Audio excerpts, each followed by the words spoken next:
Target అట global investment అట. నేటి నుంచి CM Revanth Reddy Davos tour. ఏమీ లేదండి ఇక్కడ. దావోస్ పేరిట ముఖ్యమంత్రి రేవంత్ రెడ్డి, శ్రీధర్ బాబు ఇద్దరు దావోస్కి వెళ్తున్నారు. అక్కడ 3-4 రోజుల 23 తేదీ వరకు ఈ ప్రతిష్టాత్మక సదస్సు జరగనుంది. దాని తర్వాత 23వ తారీఖు తర్వాత అయిపోయిన తర్వాత 24 నుంచి 4 రోజుల పాటు యూఎస్లో పర్యటిస్తాడు. ఆ నుంచి ఒక 2 రోజుల పాటు దుబాయ్లో. అంటే ఇక్కడ సంపాదించిన డబ్బులన్నీ దావోస్ అని చెప్పి పేరు చెప్పి పోయి అఫీషియల్గా పోయి అక్కడ నుంచి యూఎస్ పోయి అక్కడ నుంచి దుబాయ్కి పోయి ఇన్వెస్ట్మెంట్లన్నీ సెట్ చేసుకొని వస్తూ ఉంటారు వీళ్ళంతా. ఇది జరుగుతున్నటువంటి కథా కమామిషు. అర్థమైంది కదా. ఈ దావోస్ టూర్ వెనకాల ఏం జరుగుతూ ఉంది, దావోస్ టూర్ వెనకాల ఎలాంటి కథనాలు జరుగుతున్నాయో ఒకసారి మనం అర్థం చేసుకోవాల్సిన అవసరం అయితే ఉంది. దావోస్ టూర్ ఈ నెల 23 వరకు జరుగుతూ ఉంది. ఇది ఏంది, ఇన్వెస్ట్మెంట్స్ అని చెప్పేసి ఎంత పెద్ద ఎత్తున చేసినప్పటికీ కూడా ఇది అసలు విషయం కాదు. దావోస్ తర్వాత ఏం జరుగుతుంది, యుఎస్ పోతున్నాడు రేవంత్ రెడ్డి.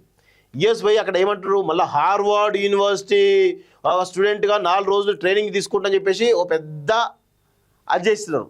దాని తర్వాత ఏమంటారు, దుబాయ్ అంటారు. ఇదంతా ఏంది అంటే ఇదంతా ఒక అంబకు.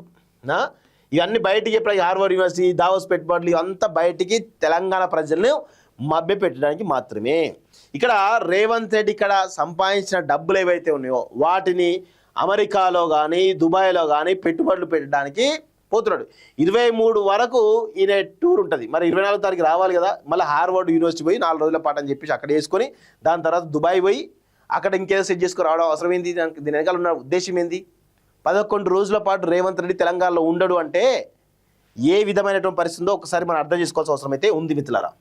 సో ఇదంతా ఉత్త అంబకి ఈ టార్గెట్ గ్లోబల్ ఇన్వెస్ట్మెంటు, ఆ కేటీఆర్ చేసిన ఆ పనికి మాలిన షో ఆఫ్, దాని తర్వాత రేవంత్ రెడ్డి చేసిన షో ఆఫ్, ఇవన్నీ ఇన్వెస్ట్మెంట్ల కోసం కాదు. ఇది కేవలం వాళ్ళ బ్లాక్ మనీని వైట్గా చేసుకోవడానికి, లేకపోతే రకరకాల దేశాల్లో పెట్టుబడులు పెట్టడానికి వాళ్ళు చేసేటువంటి ప్రయత్నాలు ఇవి. అంత తప్ప వేరే ఏది లేదు ఇక్కడ. గుర్తుపెట్టుకోండి ఇది.